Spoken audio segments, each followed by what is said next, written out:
조합제 TV 시청자 여러분 안녕하십니까. 이 태국 동굴 소년 구출 작전이 이제 막바지입니다. 지금 방송 시간은 7월 10일 오전 10시인데 태국에서는 오늘 아마 제3차 구조 작업이 시작될 것입니다. 이틀간의 구조 작업을 통해서 8명을 데리고 나왔습니다. 5명 남았습니다. 코치를 포함해서. 이제 한 번만 더 들어가면 되지 않을까 하는 생각이 듭니다. 지금 약 90명의 잠수부들이 굴속으로 들어가서 4km에 걸쳐서 쭉 줄을 서는 식으로 릴레이를 하면서 구출을 해내고 있는데, 실제로 잠수부는 18명, 국제잠수부 13명, 태국 해군 특수부대 5명 해서 18명이 아주 직접 한 사람씩 데리고 나오는데, 한 명당 양쪽에 2~3사람이 붙어서 이 물속을 헤엄쳐서 끌어내는 방식으로 하고 있습니다. 거기서 지금 고립된 지역이 입구에서 4km 떨어져 안쪽으로 들어가 있는 데인데, 거기서 맨 첫 1km가 아주 위험하다고 합니다. 아주 협로입니다. 협로. 사람 한 사람 겨우 통과할 정도의 이 연필같이 생긴 아주 협로를, 그걸 또 물이 꽉 차 있으니까 헤엄칠 줄 모르는 소년이 완전한 마스크를 쓰고 스쿠버 다이빙을 해야 되니까, 양쪽에서 프로 잠수부들이 이끌고 나오면은 한 1km쯤 나오면은 거기에 육지가 있어가지고 거기서 일종의 베이스 캠프 역할을 하니까 거기서 좀 쉬었다가 다시 나오고 하는데, 마지막에는 걸어서 나오게 되어 있다고 합니다. 그런데 이번에 이 취재 장면을 CNN, BBC 등등을 이렇게 물끄러미 쳐다보면서 느낀 게 있습니다.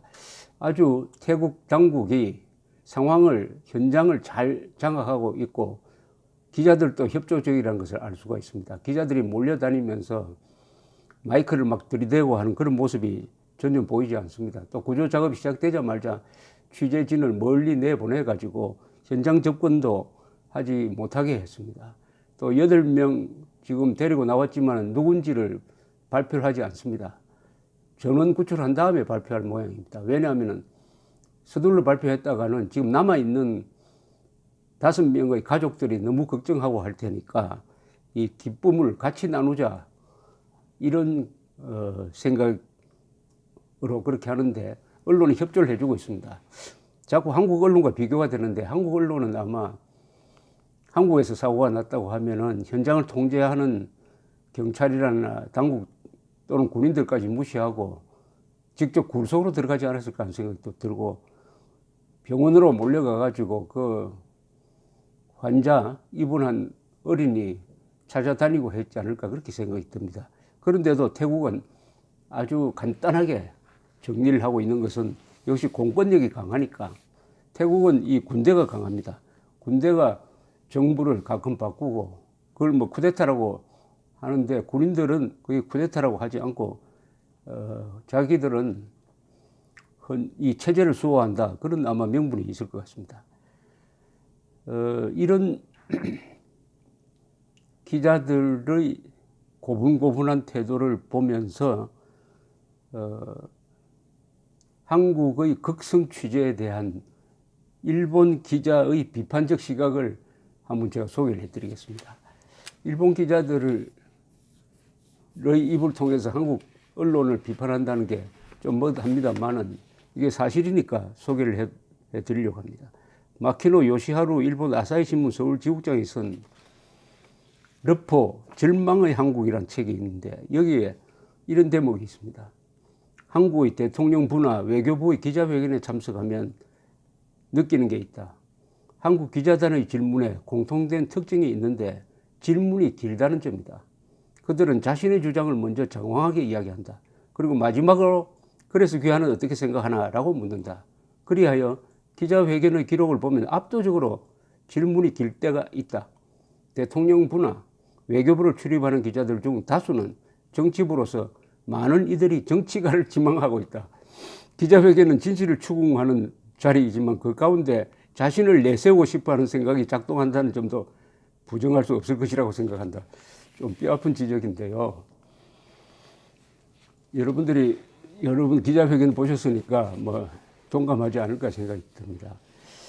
이 취재 현장에서 특히 인명이 달린 구조 작업, 재난 때 이 기자들이 취재하는 데는 이게 어떤 이 통제가 먹혀들어야 합니다. 아니면은 기자들의 내부 자율적인 규제가 있어야 하는데, 이 쿠로다 카즈히로 씨가 쓴 취재 수첩이 있습니다. 이 날씨는 맑으나 파고는 높다는 책인데 조갑지닷컴에서 번역해서 실었습니다만, 여기 155페이지에 보면은 이런 장면이 생생하게 적혀 있습니다.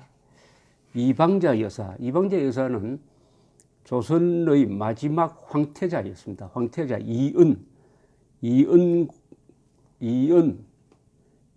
분이 먼저 돌아가셨습니다만, 일본에서 살다가 1960년대에 한국으로 돌아와서, 이방자 씨는 일본 천황가 집안이었습니다. 집안의 여자분이 정략 결혼을 해가지고 이방자라는 이름으로 돌아와서 남편 이은 황태자와 돌아와서 창덕궁에서 살았습니다. 그러다가 창덕궁에서 이제 돌아가셨는데,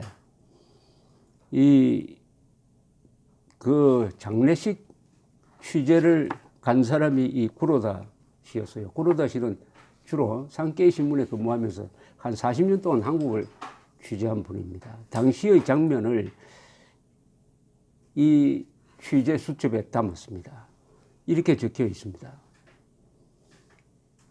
일본 황실에서 온 미카사노미야 부부를 비롯한 일본인 참석자들도 꽤 있었으나 그 소란스러움과 긴장감이 결여된 분위기에 놀란 모습이었다. 장례가 그러했던 겁니다. 특히 재단 부근에 몰려든 취재진의 무질서가 장례 분위기를 깨트리고 있었다. 그들은 장례가 진행되는 중에 재단 주변을 제멋대로 우왕좌왕했고, 개중에는 관이 안치된 재단의 대여에까지 기어 올라간 카메라맨까지 있었다. 이거야 관에 발을 디딘 것이나 마찬가지 꼬락선이었다.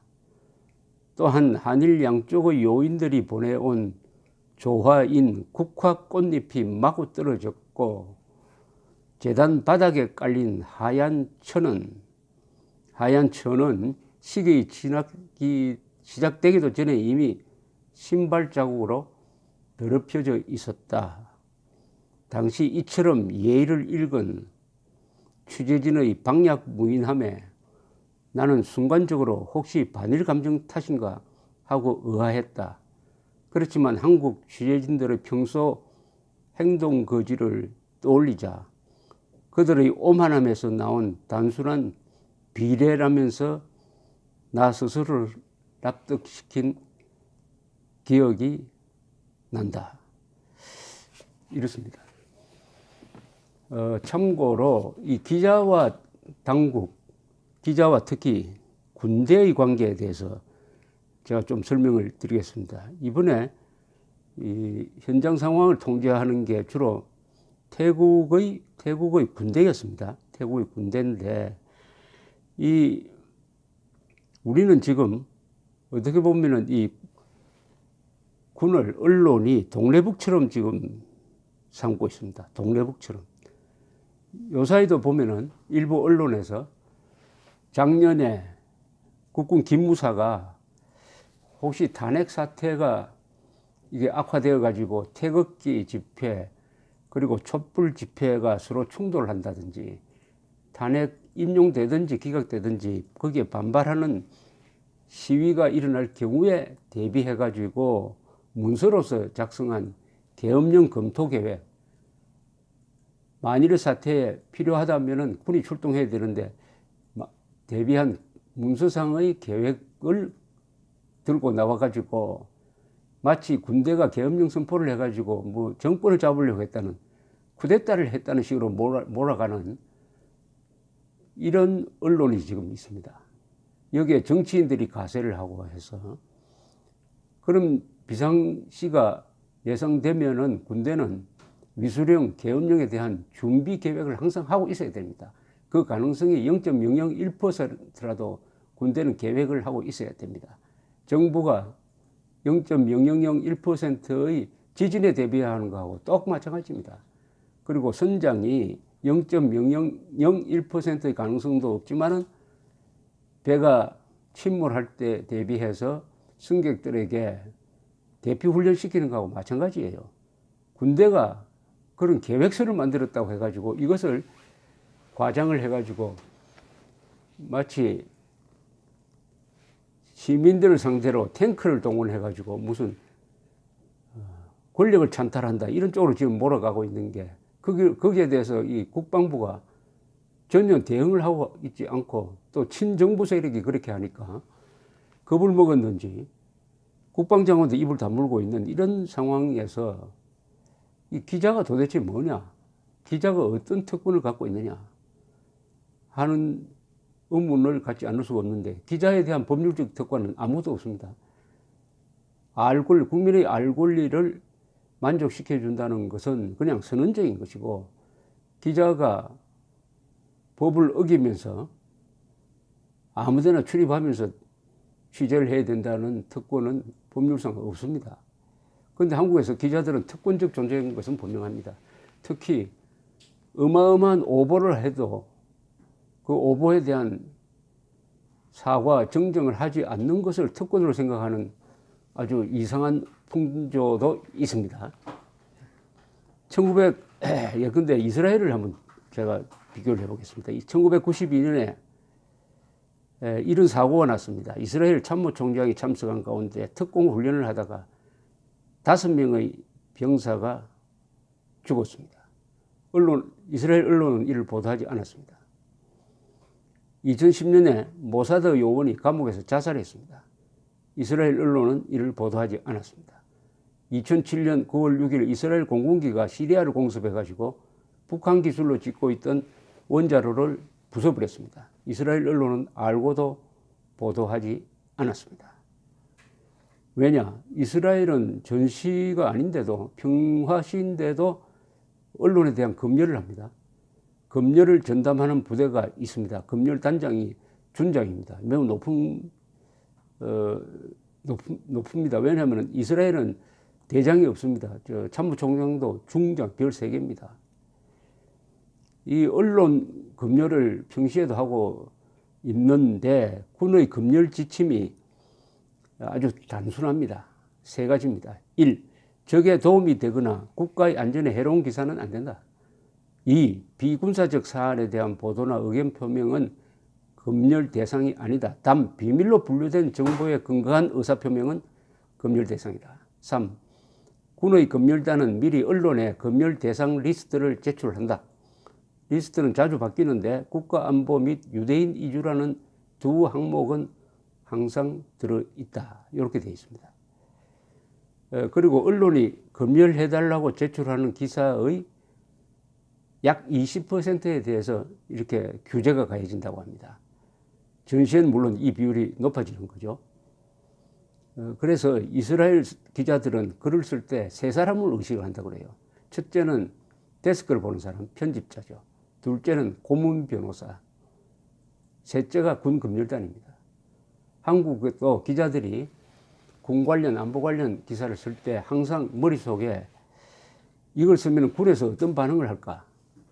그리고 이게 국가 이익에 도움이 되느냐 안 되느냐, 그것을 항상 생각해야 되는 것 아니겠습니까? 그런데 놀라운 사실은 이스라엘의 기자들이 어느 누구도 군 당국이 평시 검열을 하는 데 대해서 이것이 자유민주주의의 언론 자유에 위반되는 거라고 비판하는 사람이 없다는 사실입니다. 이스라엘은 국가 생존이 위협받고 있는 세계 유일의 민주국가이므로 세계 유일의 검열 제도를 유지해야 한다. 우리나라에도 적용될 수 있는 거 아닙니까? 한국은 핵 보유국을 주적으로 두고 있는 세계에서 유일한 나라이므로 언론 검열도 유일하게 유지해야 한다라는 논리가 성립될 수가 있습니다. 지금 거꾸로 돼가지고 군대가 언론을 검열하는 거 아니라 언론이 지금 군대를 검열하고 있는 이런 상황에서 질서정연하게 이루어지고 있는 태국의 동굴 구조, 거기에 기자들이 고분고분하게 협조해주고 있는 것이 매우 인상적이었다. 그리고 부모들이 또 협조적입니다. 8명이 나왔는데도 누군지 밝히지 않으면은 우리나라 같으면 부모들이 가만히 있을까요? 그런데 태국 부모들은 조용히 물끄러미 지켜보고 있습니다. 1인당 국민소득이 태국이 낮다고 해서 태국 국민들이 한국보다 교양이 떨어지는 건 아닙니다.